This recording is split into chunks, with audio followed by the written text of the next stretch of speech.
From PRX, this is the Moth Radio Hour. I'm Meg Bowles. I'm a blusher, and if someone says, "Are you blushing?" it accelerates to full-on magenta. I chalk it up to my Scottish roots, but let's just say it's hard to hide my embarrassment. There are all kinds of situations that cause us embarrassment, like the time you enthusiastically waved at someone waving in your direction only to realize they were actually waving at someone behind you. Or you're in that awkward situation where you absolutely know the person, but you cannot, for the life of you, remember their name, and they're waiting for you to introduce them. Or perhaps you're a teenager, and in that case, it's probably anything and everything your parents do in public. We all have our moments, situations that, looking back, make us cringe. Our first story is easily a 9.1 on the embarrassment Richter scale. So much so, in order to spare her mother's blushes, this storyteller chooses to only be identified by her first name. She shared it at one of our open mic story slams in New Orleans, where we partner with New Orleans Public Radio. Live from Cafe Istanbul, here's Marissa. 1 year, 8 months, and 11 days ago was the biggest day of my life to that point. It was the day that I would finally officially fulfill my lifelong dream of becoming a scientist. I'm obsessed with science. I especially like worms, bugs, parasites, ants, mosquitoes. I like mosquitoes so much that my husband saves them for me when he kills them so I can identify what species they are. To become a scientist, you have to get a PhD, and at that time, I had been working towards my PhD for 5 long, difficult years. And at the culmination of this process, I have to give my dissertation defense, or defend my research, which is composed of an hour-long presentation to the general public, friends, family, whoever wants to come, and my dissertation committee, which was composed of 5 experts in my field. And after I'm done with that presentation, I sit for 2 hours and they question me on why I did, what I did, how I did, and then they ultimately decide whether I pass or fail. And if I fail, that is the end of the road for me as a scientist. My life stream crushed. The room where I was to give my defense was small, but it was packed with about 30 or so people, standing room only. There were people out the door. And my PowerPoint presentation was projected against a wall, and immediately to the left of it were video projections of people who were live video conferencing in. And they were projected really big, their faces looking at the computer, and I remember thinking to myself, I really hope that they know that their faces are being projected on this wall right next to my presentation and don't do anything embarrassing. So here we are, March 29th, 2018, 12 o'clock noon. Everything in my life had led up to this moment. It's go time. I start. Hi, my name is Marissa. Thank you for coming to my defense. Today, I will be speaking about the effects of SIV on adipose tissue. When out of the corner of my eye, I see a notification pop up on that video conference wall. It says someone has joined the meeting, and it's my mom.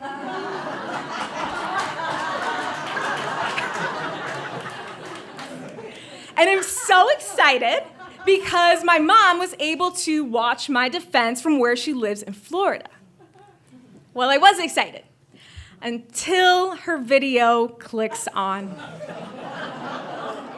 And suddenly, all you see is my mom, fresh from the shower,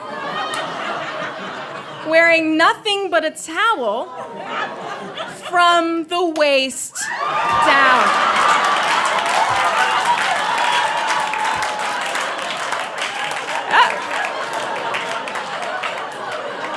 Yeah.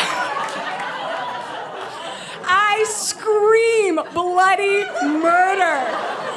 Oh God, Mom, no! And I run to the front of the room. I smash myself against the wall to cover her naked body, failing to realize that that she is now being projected directly on my back. I also don't realize, because I can't see, but everyone else can see, that she hears me scream and army style drops to the floor and rolls slowly out of the frame.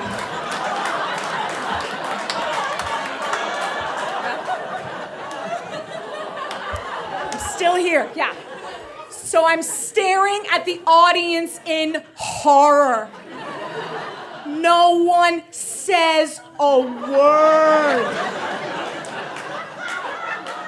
And finally, I plead, can somebody please help me? And after what feels like the longest 60 seconds of my life, IT cuts the feed. I walk back to the podium, slowly processing the situation, struggling to breathe. And I look up and I make eye contact with my fiance, who has just seen my mother's tits.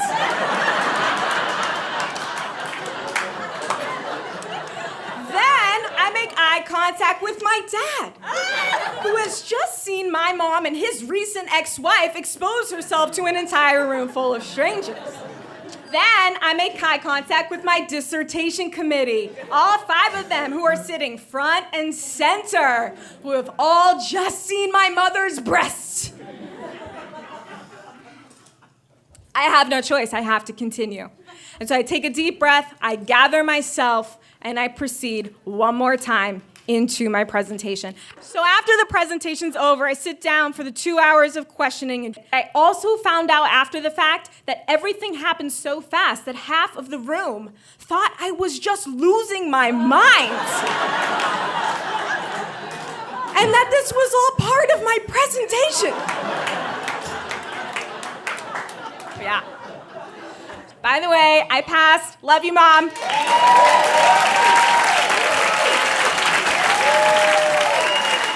Marissa is a scientist in immunology and specializes in infectious disease, and she says she's loving every minute of it.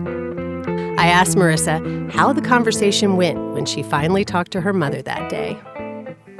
That day, I called my mom probably 8 times before she finally answered around dinner time. So it was like all day. And when she finally answered, she was just like, "I'm sorry," in the tiniest voice. And I just laughed. And I told her it was okay and that I passed. And every time my mom comes to a talk, we confirm that she's planning to attend fully clothed. And it just never gets old. Words of wisdom from Marissa: be grateful for those embarrassing moments because it makes other things, and in her case, other presentations, feel like a breeze. Embarrassing situations come in all shapes and sizes. I've heard so many stories of people who've accidentally shared something in the family group chat that caused generational chaos, or sent a message intended for one person but accidentally shared their thoughts on the movie they saw last night to all in attendance for the legal seminar over Zoom. Our next storyteller, Azhar Bande Ali, can relate. Azhar told this story at the Bell House in Brooklyn, where WNYC is a media partner of the Moth. Here's Azhar. I have a weird relationship with self-doubt. Like, I was sitting down there and I was fine, and then I got to the stairs and I'm like freaking out.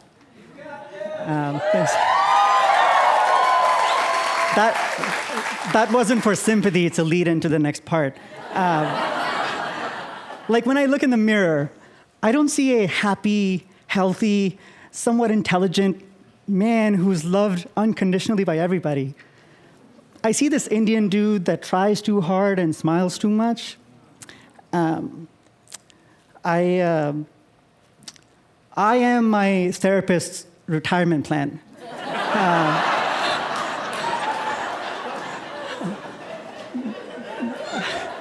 But all of that stopped one day on a summer morning in the park in Atlanta when my friend took the best picture of me ever.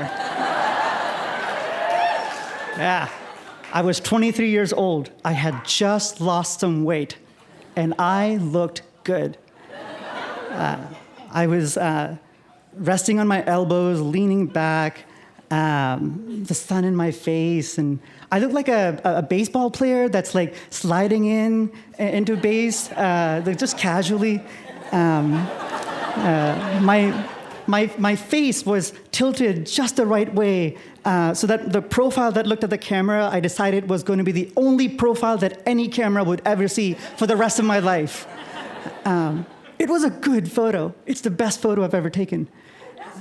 I saw it when my friend posted it on Facebook the following Monday morning, and I got to work and I saw it and I copied the link and I sent it to all my friends and I sent it to my mom and I said, "Mom, I'm cute." And then I went back to work. I sent some emails and I went to a meeting, and I came back to my desk and I had 75 unread emails. That doesn't happen. So turns out, before I went to my meeting, I'd sent an email to a thread with 400 people in America, Europe, and India. The self-doubt came back.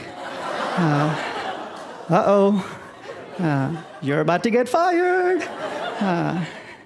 I sat down and I started going through the email, and I kept scrolling, and one after another, again and again and again, I found Photoshopped images. Somebody had plopped me or pulled me out of the park and plopped me on a door in the middle of an ocean at the end of Titanic.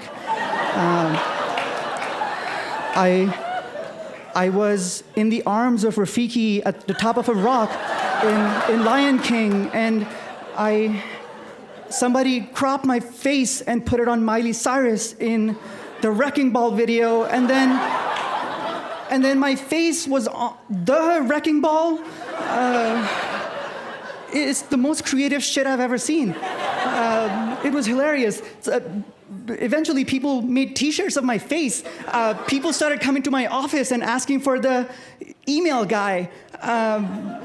And I realized I looked good in those pictures.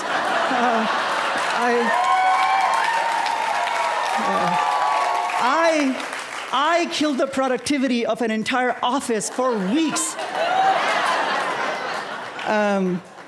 I didn't get fired. I eventually got promoted, which was nice. And life, went back to normal. Next year, I decided I was going to run the New York City Marathon as a charity runner, and I needed to raise $5,000. I got to 2,500, and then I hit a wall. No money was coming in. I was training more and more every day, and I was more and more exhausted, and I couldn't keep doing the fundraisers. It was stressful, and I used to have these nightmares of 5,000 kids lining up to get food, and I would get to the 2,500th kid and look down, and I would have no more food, and I would have to turn away each one of those kids one after another. And I would wake up in the embrace of self-doubt. Ooh, I'm not cut out for this. Ooh, I'm disappointing a lot of people. What if I don't get to run? And then it hit me. I woke up one day and I drafted a Facebook post, and that sounded like a Ponzi scheme invite combined with a kidnapper's note. And it said, "I have 50 more of these pictures.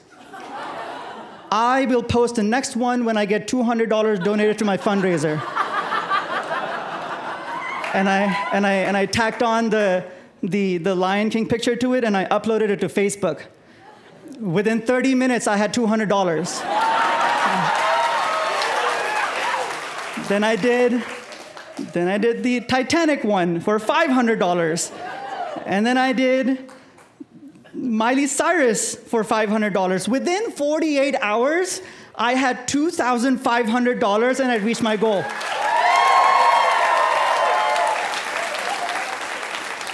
I had an OnlyFans before there was an OnlyFans. Who's cute now? We gave the money to charity. I crushed the marathon. And you'll be happy to know my self-doubt is cured. Nah, I'm kidding. I doubt myself every day. But what I do now is I doubt the doubt. If I can survive being memed, and if I can raise $5,000 on a whim, and I can run a fucking marathon,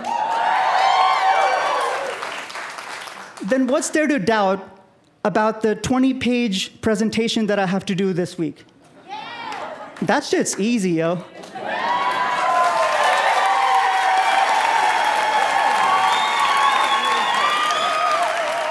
Azhar Bandi Ali still works in tech, but also had the honor of being an artist in residence at the Keepsake House, where he developed a solo show called Curry and Catharsis. Everyone who attended got a T-shirt with his face on it. You can find out more about that story. And yes, we have pictures of those hilarious memes. That's on our website, themoth.org.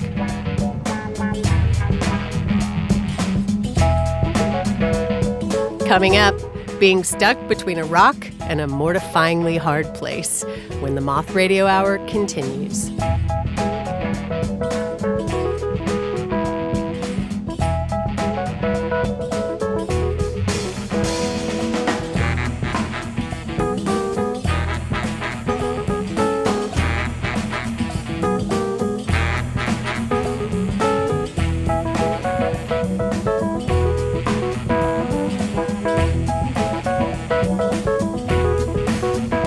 The Moth Radio Hour is produced by Atlantic Public Media in Woods Hole, Massachusetts, and presented by the Public Radio Exchange, prx.org.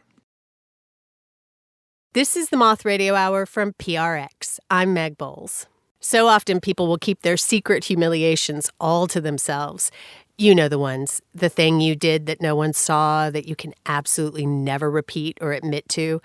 But if working at the Moth has taught me anything, it's that your most embarrassing moment has the makings to be a good story. You may know our next storyteller, Gbenga Akinnagbe, from his countless stage, TV, and film roles. But what you may not know is while other celebrities insist on a car and driver, Gbenga prefers his trusty bike. From a main stage we produced in New York City, here's Gbenga Akinnagbe live at the Moth. I love my bike. I love my bike. I take my bike with me everywhere. I live in Brooklyn. It's the best way to get around the city. I love my bike so much, I travel with it. I have a bike case. I put my bike in the bike case. I check it in like luggage. It is luggage. And on this particular day, I'm in Los Angeles for a week of meetings. And I have a meeting at Warner Brothers Studios that I'm very excited about. And I check my GPS, and it says 40 minutes to get there. No problem. I jump on my bike, and I head out. My GPS then tells me I need to turn off-road to get to where I'm going. I get off my bike, I start to walk it onto the dirt path, and the moment I step onto the dirt path, my GPS goes out. No problem. I know the direction in which I need to go. I'll eventually get to Warner Brothers, right? So I keep going. The path starts meandering, disappearing, reappearing, and it occurs to me that this path is not actually a path, but a dried out creek bed. And I've been following it for about 5 minutes. And I'm like, well, okay, this is a little bump in the road, but I'll just keep going. Eventually, the ground in front of me starts to incline into a little hill, and I'm walking my bike up this hill. The hill gets more and more steep, and I find that I have to start to use my hands to climb this hill. And I'm like, that's cool. I'm pretty rugged. I can do this. I can use my hands to climb this hill and take my bike with me, no problem. And as I continue on, I find that I have to now use my entire body to climb this hill. The sun is baking down on me. I'm higher and higher on this hill. And for a second, I consider going back until I turn around and I look down and I'm struck with just how high I am right now on this hill. I realize it's more dangerous to go down than it is to go up. So I decide that I should probably stop and rest because I'm getting more and more tired. So I take my bike and I wedge it between some bushes, and I grab one bush, and it comes right out of the ground. I start to laugh at how ridiculous this all is, because I got up this morning thinking I'm going to a meeting at Warner Brothers. And it occurs to me that it's time I should be honest with myself and that this is not a hill but a mountain. And for some reason, I've accidentally started to climb this mountain. And then I start to think, there's a very good chance I'm not going to make it out of here. And I start to think, I probably might need to get help, because I don't know where I am. I don't have water. I'm very tired, and the sun is getting stronger. And so I take out my cell phone. And of course, my cell phone has one bar. And I'm thinking, well, who am I going to text? Everyone in New York, well, they're in New York. And everyone in LA that I know, I can't even get my friends in LA to come pick me up at the airport, let alone find me on some random mountain in Los Angeles. So I was like, I'm not even going to try. And just then, I look up, and across from me, on the other mountain facing the mountain I am on, is a ridge. And I see a man, and he's just been staring at me. And his dogs are just running around playing. It was such a beautiful picture, and I felt such tragedy and fear. And all I wanted to do was scream out to this guy for help. And I knew that, one, he would not hear me, and two, there was very little he could do to help me. And so I decided I might have to just go on. And because I have a book bag, I can't just put my bike on my back. I have to crawl about 2 feet at a time, then reach back and pull my bike. I'm dragging my bike up the mountain, across bushes and rocks, watching my beautiful machine get beat up, but I will not leave my bike behind. And so I continue up, and I see something above me, and it looks like an antenna. And I know that antennas are usually on some sort of platform, some sort of firm ground, and maybe if I get up there, I might be able to save myself. I don't know what's up there, but at least right now I have hope. So I keep climbing, and I crawl over the edge of this mountain onto where this antenna is, and right by the antenna is a path. And I am shaking. I'm so excited. My face is covered in mountain dust, my eyes, the sweat all over, my helmet's askew. I look very disheveled. And I look up, and there is a woman walking towards me. And I'm thinking, I don't want to scare this woman, but I really need her help. And so I walk towards her, and she's approaching me, I'm approaching her. We're about 10 feet from each other, when at the same time, we say to each other, "Do you know how to get off of this mountain?" I'm like, no, I thought you would tell me. I don't know where I am. I'm so lost. Please help me. She's like, "Well, what about the way you just came, that path?" I said, "I didn't come from that path. I climbed off this mountainside. I don't know what's going on." I was like, "What about you? What's back where you came from?" She's like, "Well, we can go back where I came from and see if we can find our way." So she turns around and we walk back to where she came, and we run into a group of hikers. Now, they were real hikers. The two of us, we were just lost people in the wilderness on the edge of life and death. And so they help her. They point her in the direction in which she needs to go, and they tell me in the direction I need to go. So we start walking, me and the hikers. I'm just thinking in my head, oh my God, how ridiculous my life is this morning.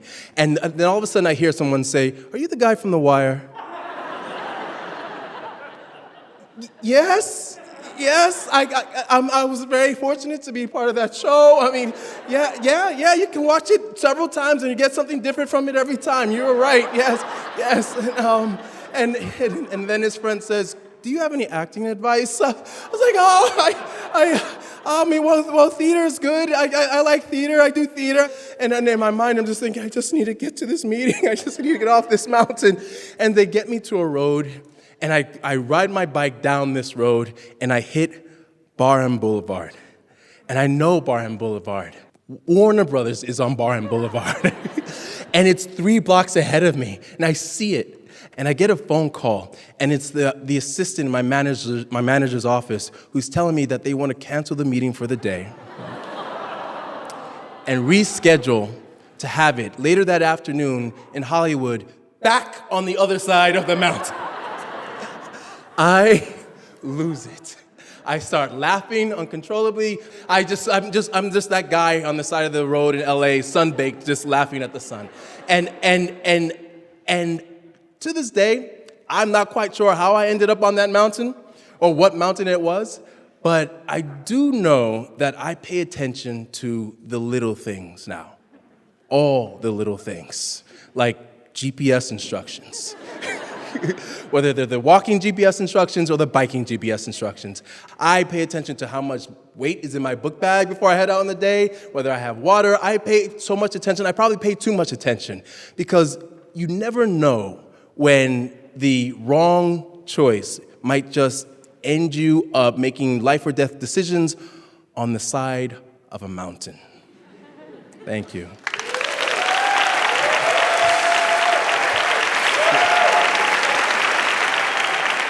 Gbenga Akinnagbe is a successful actor of both stage and screen. He said, being an actor, you routinely have to put yourself in embarrassing situations. You have to be willing to fall on your face in front of people. The worst thing you can be is a safe actor. As for the getting stuck on the side of a mountain incident, he said he wasn't as embarrassed as he was thankful he survived. You could see a picture of Gbenga and his bike on our website, themoth.org. Next up, a different type of situation that leads to mortification.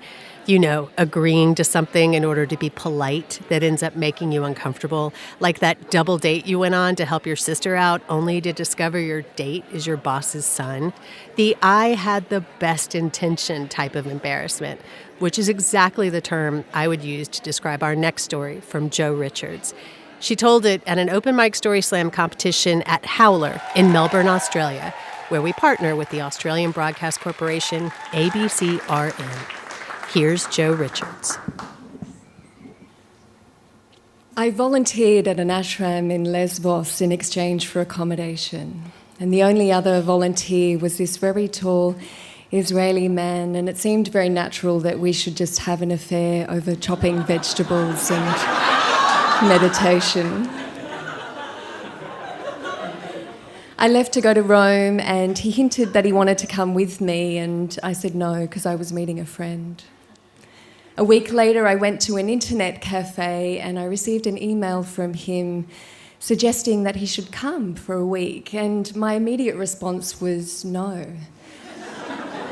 It felt like that affair had existed in a time of sun and vegetables and Grecian stones and olive trees, and it was best to just leave it in that time and place.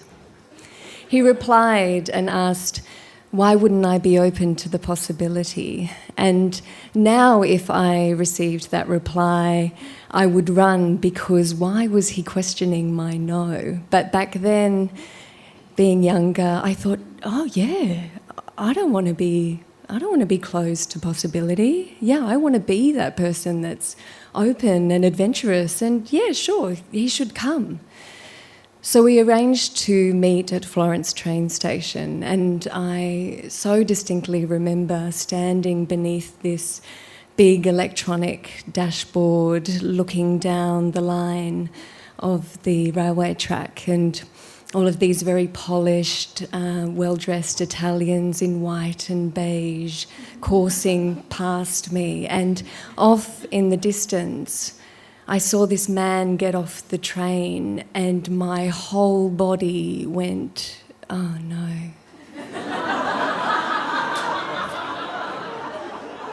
And as he walked towards me, the no got louder and louder. And he got closer and closer, and he went to kiss me, and I hugged him instead. And so began this torturous few days, because there was nothing in me at the time, and I have so much compassion for her, that even could conceive that I could be honest and just say, actually, hey, this isn't working for me. Instead, I made my feeling wrong. And I just really struggled with it. And how could I feel this after he'd flown all this way for me? And he kept telling me to relax, and of course that just made everything so much worse. And over the days, I just got more contorted and twisted as I completely invalidated my own experience. And it kind of culminated in this fight at another train station in Venazia, and he said he was leaving because he'd flown all of this way and I was cold, and I was like, yeah.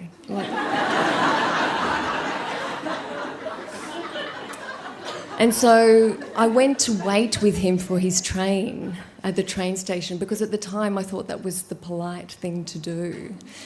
And we were waiting there and there was all this tension and turmoil as if we'd been lovers for years, but we just kind of met a couple of weeks ago. And he was berating me and asking me why I was having this feeling, and I was like, I don't know. And I just kept looking down this tunnel, this train tunnel, and just waiting for the train to come.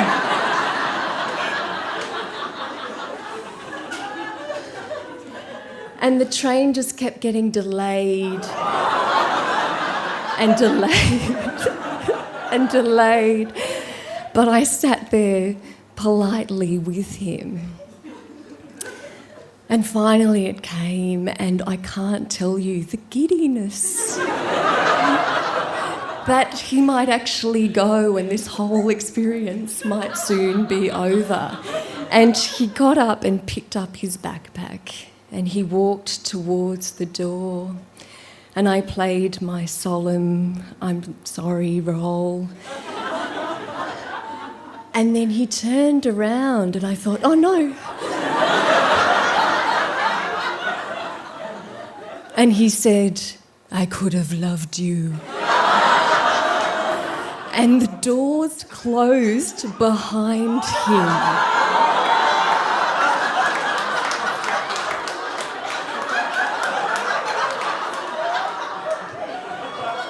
And it was kind of like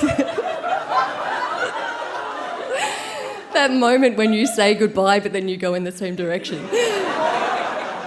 He came back and sat next to me, and we waited another 2 hours for this train to come.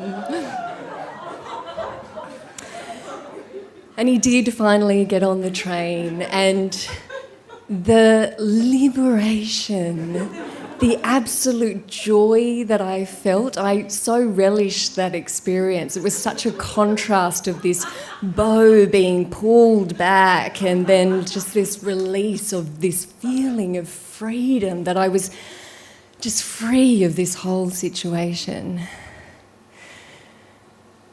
And now that I'm grown, what I love most about being grown is that how I feel is valid, and I don't owe anyone my politeness,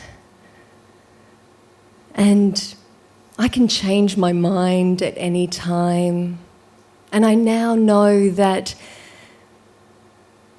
being honest about where I stand is often the kindest thing.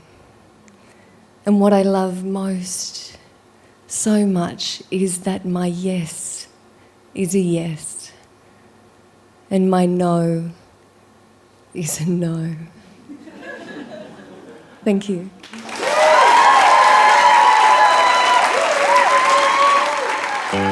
Jo Richards is a public speaking coach, speechwriter, and a sovereignty mentor who coaches and educates on boundaries and personal clarity. She told me that in her early 20s, she couldn't conceive of saying anything that might hurt someone's feelings. She said, I had to learn that it's okay for others to be disappointed. Being polite over being honest can create a lot of confusion. The story would have been so different if I had simply been able to say, this isn't working for me, and we could both go our separate ways.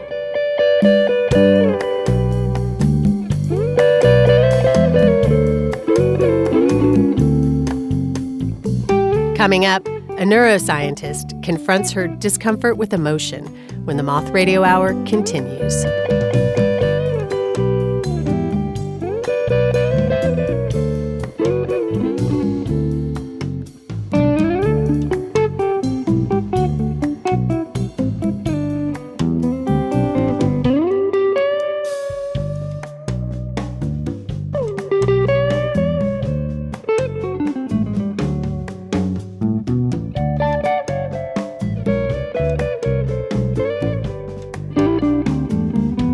The Moth Radio Hour is produced by Atlantic Public Media in Woods Hole, Massachusetts, and presented by PRX.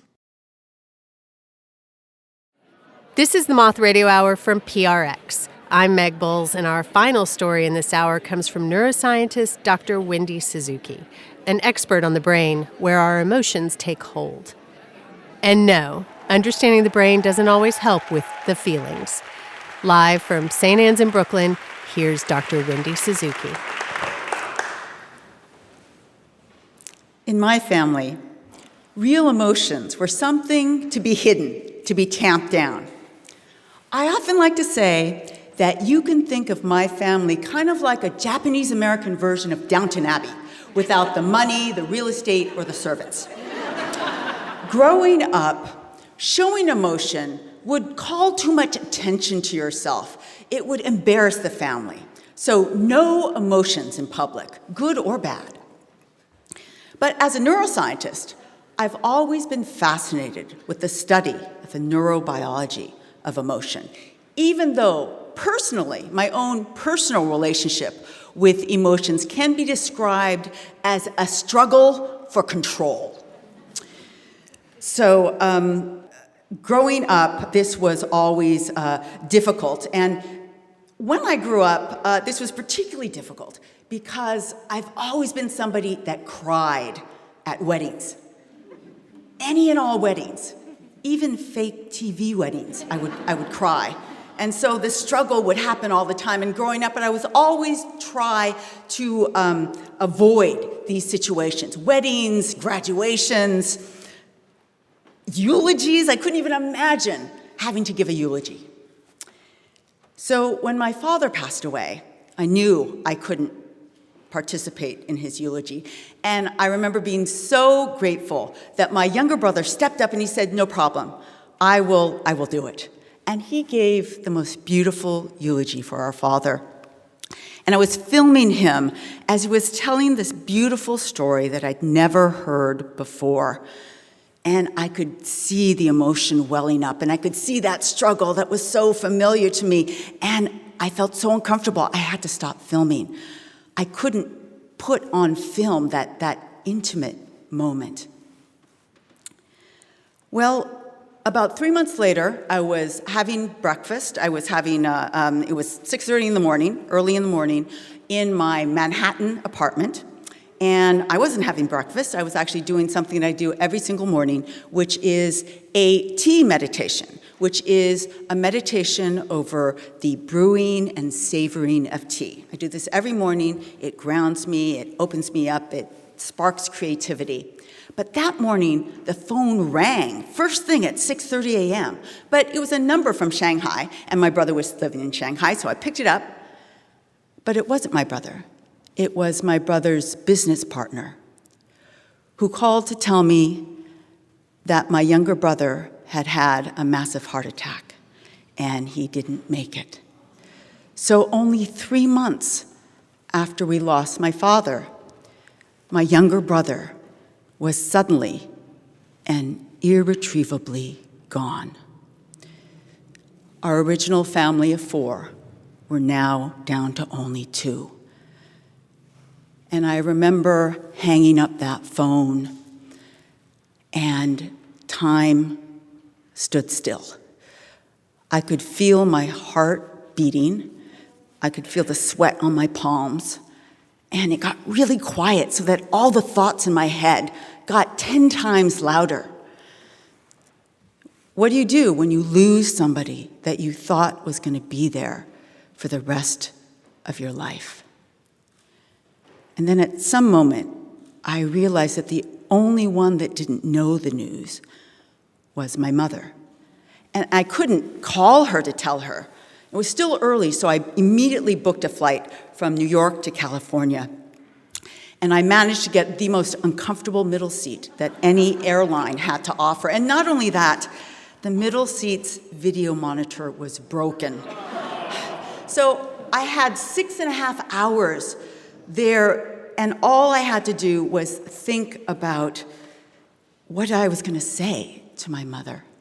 And I was worried because her hearing isn't great. I was really scared that I was going to scare her when I came into the house because I hadn't told her I was coming. So I get home, I knock really loud, I open the door, and I say, "Mom, I'm home, it's Wendy, I'm home." And I scared her. She came down, but we laughed about it. And I'll never forget that look she had on her face, smiling, when she said, What are you doing here?" And I had to tell her that I had the most terrible news, that David was gone. And we stood there and cried together. And we sat down, we cried together some more. But that crying was such a relief because it meant that I had done my job. I had one job to do that day, and only I could have done that job. And that cry that we had meant that I fulfilled my job. I did it. But I also knew that there was nobody in the world that my mother needed more at that moment than me. And there was nobody that I needed more in the world than my mother. So the next week I stayed in California, and we accepted all the condolence calls and visits, and we never knew whether it was going to be crying or laughing and reminiscing. But I could tell you that our favorite visit was when my cousin came over. He walked right in, he opened his laptop, and immediately started showing my mother and I the most extensive set of vacation photos from his last 2 trips to Germany and Japan. And my mom and I looked at each other and we said, "Show me more. What's the next beer stein? What other sushi did you eat?" Because we needed that relief so much. We didn't talk about my brother once that afternoon. We didn't have to. We knew what we were feeling, and that was such a wonderful relief. So after the end of that week, I flew back to New York, and I felt like my life came to a screeching halt. There were these waves of grief that would come over me, and I couldn't control when. They would just suddenly come over me. And to be sure, I know that I'm not the only person to have lost somebody, but I was shocked at how devastating these waves of grief could be and how much they colored every single moment of my life during that time. And somewhere in the haze of that grief, I realized it was a eulogy to give, and that I was the only one that could do it. So I knew I could write it, but could I actually get through this thing that I had essentially been fearing all of my life without doing the thing that scared me most? Crying incoherently, publicly, in front of not only family, but all the friends that were going to come out to my brother's eulogy. So a month and a half later, I'm standing in front of 200 friends and family at one of my brother's favorite golf clubs on what would have been his 51st birthday. Behind me, beautiful greens. To my left, there was a beautiful portrait of my brother framed in flowers. And in front of me, 200 faces around round tables looking up at me. And so I started by telling them that my brother was a legend. He was a legend for all the friends that he made. He was that guy that you wanted to be friends with. But then I got to that part that I was scared of, the part that I wanted to tell about how he loved and how he was so proud of his family. And I could feel the emotions coming up, and I could feel the struggle that was so familiar coming up. And you know what? I just cried. I just cried there, and I let it out, and I invited everybody to cry with me. And after a lifetime of damping that down and trying to control it and struggling, it felt so good to let that emotion, let the grief and the sadness come out in those tears. It actually felt good to just feel those emotions. And it felt great to invite everybody in that room to feel them with me and cry with me. And when I made that invitation, I could feel the shift in the room. Well, I'm teaching a first-year seminar class right now called How to Build a Big, Fat, Fluffy Brain. And we have talked about the power of human emotion. And during that lecture, one of my students said, I love all those positive emotions, but I just want to skip over those negative ones. And I thought, that sounds familiar. But what I've learned is that emotions are essential messages. They tell us things about ourselves. They tell us what we value, what we hold dear in our hearts. That grief and sadness, I realized, was an expression of my deep, deep love for my brother. I can't have that love without the grief and the sadness and the sorrow that comes when that person is no longer there. I can't have one without the other. I can't have the deep love without the grief. I can't have the relief without the anxiety. I can't have the joy without the fear. So I now have a different relationship with my own emotions. Okay, I'm always going to be embarrassed that I cry at fake TV weddings. But today, even in public, I'm not embarrassed about showing my true emotions, because I know that they are one of the most powerful tools that we have to show and to know who we really are as human beings. Thank you.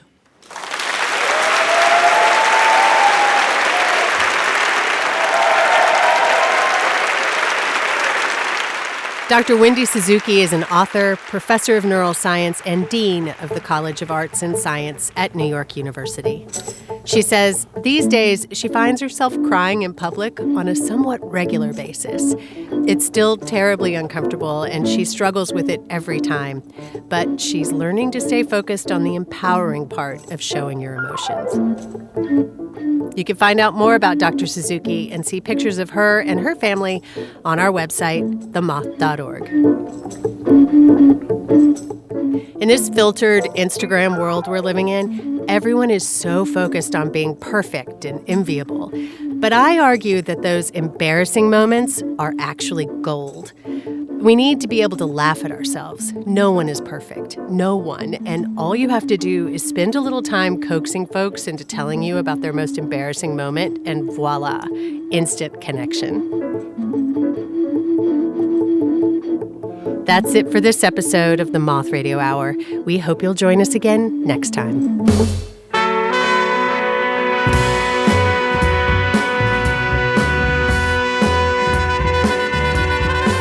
This episode of The Moth Radio Hour was produced by me, Jay Allison, and Meg Bowles, who also hosted and directed the stories in the show. Co-producer is Vicki Merrick, associate producer Emily Couch. The rest of the Moth's leadership team includes Sarah Haberman, Christina Norman, Sarah Austin Janess, Kate Tellers, Marina Kluche, Leanne Gully, Suzanne Rust, Brandon Grant, Sarah Jane Johnson, and Aldi Kaza. Moth stories are true as remembered and affirmed by the Storytellers. Our theme music is by The Drift. Other music in this hour from Chet Atkins, Herbie Hancock, The Blind Boys of Alabama, Guthrie Trapp, and Yusuf Lateef. We receive funding from the National Endowment for the Arts. The Moth Radio Hour is produced by Atlantic Public Media in Woods Hole, Massachusetts, and presented by PRX. For more about our podcast, for information on pitching us your own story and everything else, go to our website, themoth.org.